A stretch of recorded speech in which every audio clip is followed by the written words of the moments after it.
Hi, I'm Mike from 1A Auto. We've been selling auto parts for over 30 years.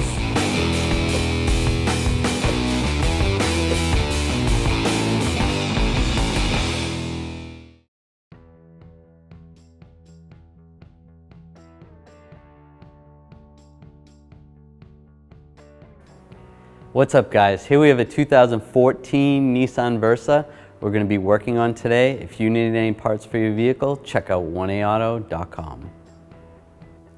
To pop open the hood, down here on the left is a little lever that has a hood on it in a car. Just pull on that lever, pop the hood. The brake fluid is located right here. What you're going to want to do is take a clean rag and wipe off the cap before you pull it off.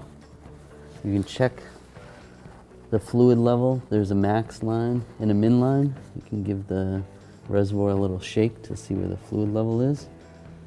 Pull the cap off. On the cap, it generally states what type of fluid. This vehicle takes .3 brake fluid. Add your fluid, and then you can reinstall the cap and lock it down. Thanks for watching.